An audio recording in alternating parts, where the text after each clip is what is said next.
नमस्कार, मी गायत्री आणि तुम्ही ऐकत आहात द पर्पल चॅप्टर. आजचा विषय आहे बेधडक व्हा. कधी वाटतं का की आपण जरा जास्तच घाबरतोय? लोक काय म्हणतील, चूक झाली तर काय होईल, हे सगळं मनात घोळत राहतं. पण खरी ताकद तेव्हाच समोर येते जेव्हा आपण त्या भीतीवर मात करतो.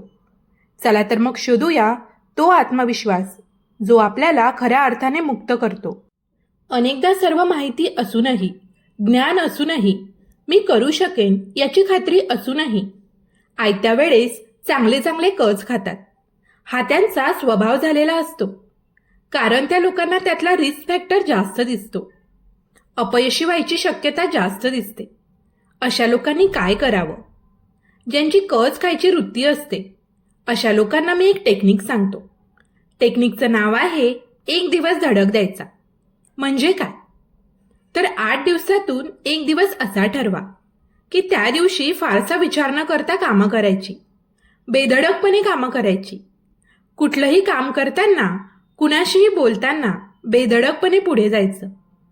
जेव्हा तुम्ही बेधडकपणे काम करायला लागता त्यावेळेला अचानक तुमच्यात नवीन स्फूर्ती येते. तुमची बुद्धिमत्ता तल्लख व्हायला लागते. अचानकपणे जाणवतं की तुम्हाला उत्स्फूर्तपणे अनेक गोष्टी सुचत आहेत. त्या उत्स्फूर्तपणे सुचलेल्या गोष्टी अफाट असतात. एका शाळेतल्या मुलाला हे टेक्निक सांगितलं की आज बेधडकपणे सगळ्या प्रश्नांची उत्तरं द्यायची. त्याला जाणवायला लागलं की ज्यावेळी त्याने उत्तरं द्यायला सुरुवात केली तेव्हा त्याच्याकडे खूप इन्फॉर्मेशन, खूप माहिती होती. हे त्याला माहितीच नव्हतं. नंतर असं व्हायला लागलं की शाळेतल्या टीचरने प्रश्न विचारला की याचा हात वर व्हायचा. टीचरने तू सांग म्हणून सांगितलं की आधी तो शेजारच्याला विचारायचा. मॅडमने प्रश्न काय विचारला? शेजारच्याला आश्चर्य वाटायचं. अरे तुला प्रश्न माहीत नाही तर तू हात कसा वर केला? तो म्हणाला, आजचा दिवस माझा आहे. बेधडकपणे राहायचं. कुठलाही प्रश्न आला तरी बेधडकपणे उत्तर द्यायचं. प्रश्न काहीही असो, मला घेणं देणंच नाही. ऐकणाऱ्याला आश्चर्य वाटलं.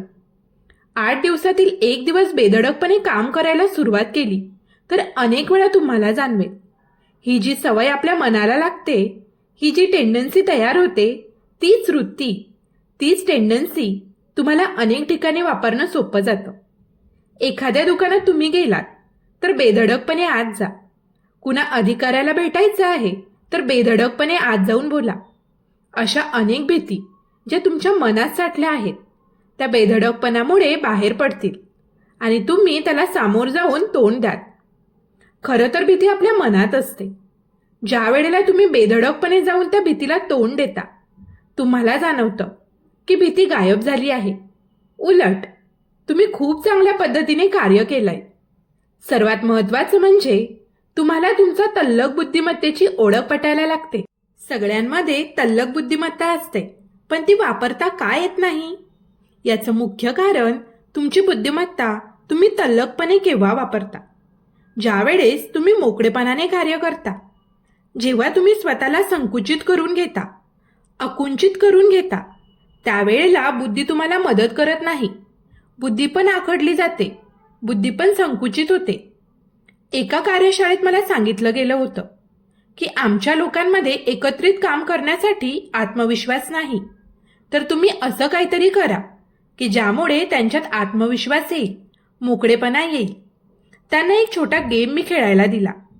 त्यांच्यापैकी निम्म्या लोकांना मी एका बाजूला उभं केलं, निम्म्या लोकांना दुसऱ्या बाजूला उभं केलं. त्यांच्या हातात एक लांबलचक दोरी दिली. त्यांना सांगितलं की ही दोरी आपल्याकडे खेचायची आहे.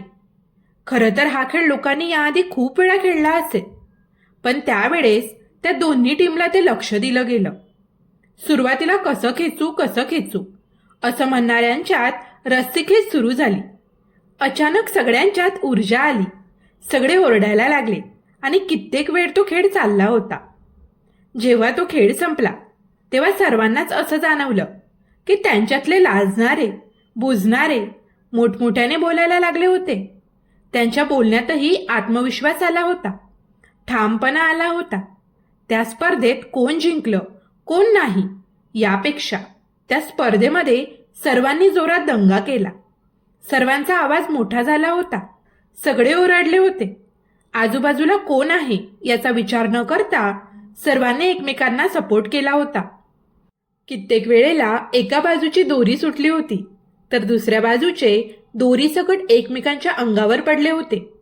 पण त्या पडण्यात सुद्धा सगळ्यांना आनंद होता. हाच आत्मविश्वास त्यांना एकत्र काम करायला मदत करून गेला. ज्या वेळेला तुम्ही मोकळेपणाने काम करायला लागता, एकत्र काम करायला लागता, त्यावेळेला आपोआप तुमची बुद्धिमत्ता खुलते आणि तुम्ही तुमच्या नवीन आयडिया समोर ठेवू शकता. जर तुमची बुद्धिमत्ता तल्लखपणे वापरायची असेल तर पहिली पायरी काय असेल तर बेधडकपणे काम करायला सुरुवात करा. जेव्हा तुम्ही बेधडकपणे काम करता, जाऊन जोरात धडक मारता, तुमचे मुद्दे जोरात समोर ठेवता, तेव्हा कदाचित सुरुवातीला तुमचे मुद्दे चुकलेले असतात. पण तुम्हाला पुढे गेल्यावर जाणवतं की तुमची बुद्धी अनेक पद्धतीने काम करते. तुम्हाला नवीन नवीन आयडिया यायला लागल्या आहेत आणि याच आयडिया तुम्हाला सुखावून जातात. कधीकधी अचानक घेतलेला पुढाकारच तुम्हाला रस्ता दाखवून जातो. काहींचं म्हणणं पडतं, आम्ही असं काम केल्यावर आमच्यात ओव्हर कॉन्फिडन्स येणार नाही का? अति आत्मविश्वासामुळे आमचं नुकसान होणार नाही का? हाही आपण विषय समजून घेऊ. अति आत्मविश्वास कशाला म्हणायचं? खरं तर ओव्हर कॉन्फिडन्स हा शब्दच चुकीचा आहे. आत्मविश्वास हा आत्मविश्वास असतो. तो कमी किंवा जास्त नसतो. अति कमी किंवा जास्त नसतो. एखाद्या गोष्टीत आपल्याला अपयश का येतं याचं कारण आपण त्याच्या मागच्या वेळी जे अपयश मिळालेलं असतं त्यात काय झालं याचा अभ्यास केलेला नसतो. एक लहानसं उदाहरण पाहूया. एक मुलगा नेहमी अभ्यास करायचा. अभ्यास करून त्याला परीक्षेत चांगलं यश मिळायचं. याचं कारण त्याने अभ्यास केला, त्याला परीक्षेत चांगलं यश मिळालं. आता पुढच्या वर्षात गेल्यावर त्याला वाटायला लागलं, मी हुशार आहे, मी आपोआप पास होईल. तो पास होईल का? त्याला चांगले मार्क्स पडतील का? याचं कारण त्याने तीच गोष्ट केली नाही ज्यामुळे त्याला यश मिळालं होतं. त्याला यश अभ्यासामुळे मिळालं होतं.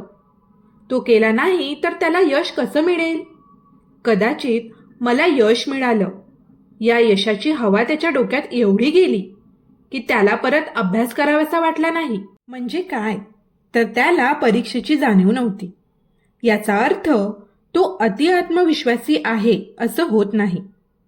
तर ज्या कारणामुळे यश मिळालं ते कारण तो विसरला असा होतो. सावधानता ही बाळगायलाच हवी.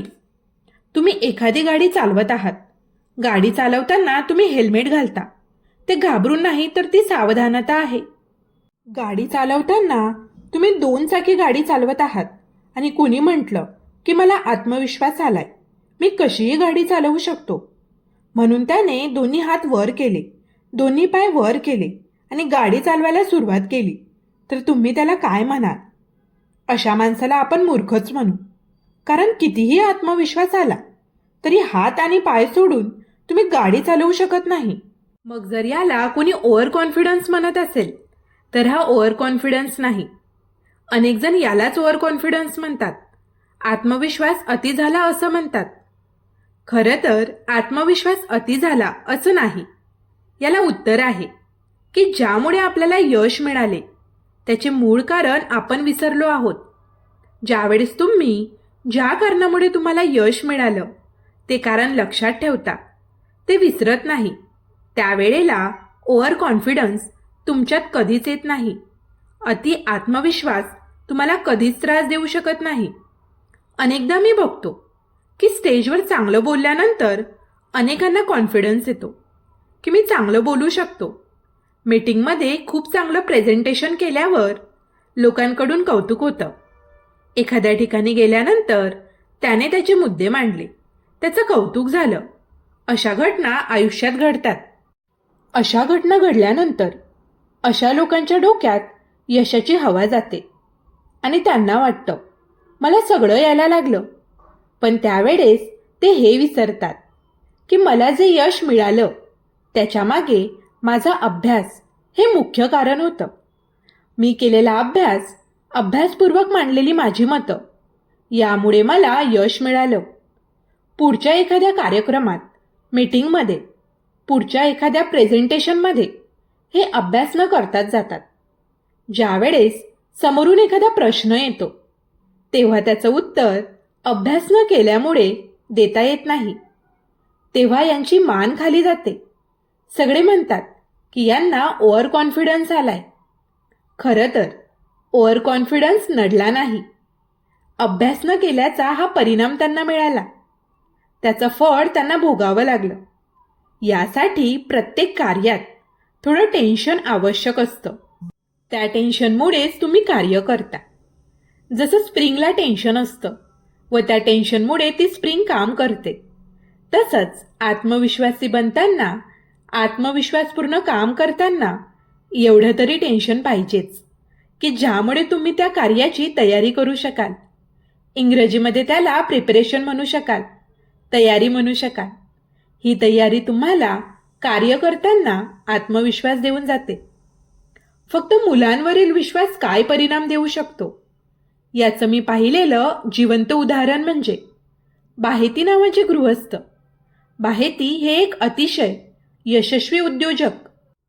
त्यांच्याच कारखान्यातील कर्मचाऱ्यांनी एक निमित्त साधून त्यांच्या सत्काराचा कार्यक्रम आयोजित केला होता. त्या कार्यक्रमात त्यांच्या हाताखाली काम करणारे सर्वजण म्हणत होते की सर, आम्हाला तुम्हाला बघून फार विश्वास वाटतो. तुम्हाला बघून आत्मविश्वास येतो. तुमच्याकडे बघून असं वाटतं की आपण काहीही करू शकतो. तिघा चौघा जणांनी जेव्हा त्यांना हेच वाक्य सांगितलं तेव्हा त्या 55 वर्षाच्या उद्योजकाने त्याचे रहस्य सांगितले. ते म्हणाले, मी जेव्हा लहान होतो तेव्हा आमची परिस्थिती बेताचीच होती. माझे आईवडील दोघेही शेतात काम करायचे. माझी आई तर अशिक्षित होती. तिला लिहिता वाचता येत नव्हतं. पण आईचे डोळे मला बरंच काही सांगून जायचे. आमच्या गावात 7वी नंतर शिक्षणाची सोय नव्हती. पुढील शिक्षणाकरिता तालुक्याला जाणं आवश्यक होतं. शाळेतील गुरुजींचं म्हणणं होतं की मी तालुक्याच्या शाळेला जावं, तर घरच्यांचं म्हणणं होतं की मी शेतात काम करावं.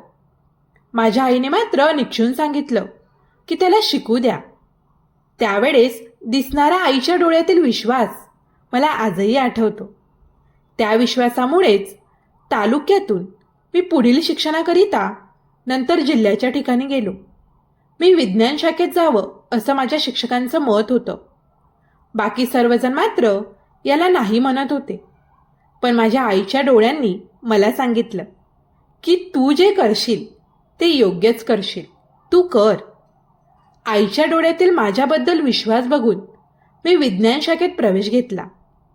त्यानंतर कित्येक वर्ष आईच्या डोळ्यात बघत मी कॉलेजमध्ये शिकत गेलो. जेव्हा मला अडचण यायची तेव्हा मी आईच्या डोळ्यात बघायचो. प्रत्येक वेळी मला तिच्या डोळ्यात हाच विश्वास दिसायचा की माझा मुलगा कधीच चुकणार नाही. तो जे काम करेल ते खूप मोठे असेल. त्या सुरकुतलेल्या चेहऱ्यावरचे डोळे आजही माझ्यासमोर उभे राहतात. कधीही मला एखादी गोष्ट होणार नाही असं वाटलं की आईचे डोळे आठवतात. ते आजही माझ्याशी बोलतात. त्या डोळ्यातील विश्वास मला आत्मविश्वास देतो. हेच रहस्य आहे माझ्या यशाचं, माझ्या आत्मविश्वासाचं. जमलेल्या लोकांच्या डोळ्यात पाणी आलं होतं. एक अशिक्षित आई आपल्या मुलाला हा विश्वास का देऊ शकते याचं कारण आहे, त्या आईमध्ये हा विश्वास असतो की माझ्या मुलाला यश मिळणारच. मुलांविषयी असलेला हा पालकांचा विश्वास मुलांना शक्ती देऊन जातो, बळ देऊन जातो, अडचणींमधून मार्ग काढण्यासाठी दिशा देऊन जातो. प्रत्येक मुलात क्षमता असते, गुणवत्ता असते. ही क्षमता, गुणवत्ता पालकांच्या विश्वासामुळेच मुलांकडून वापरली जाते. आपल्या मुलांना हा विश्वास द्यायचा असेल तर त्यासाठी विचारपूर्वक शब्दांचा वापर करायला हवा. शब्दांमध्ये शक्ती आहे. शब्द तरंग तयार करतात. जिथे संकोच संपतो तिथेच आत्मविश्वास सुरू होतो. आजपासून बोलताना, वागताना मी बेधडक आहे हे स्वतःला आठवत राहा. पुन्हा भेटूया एका नव्या विचारासोबत द पर्पल चॅप्टरवर. धन्यवाद.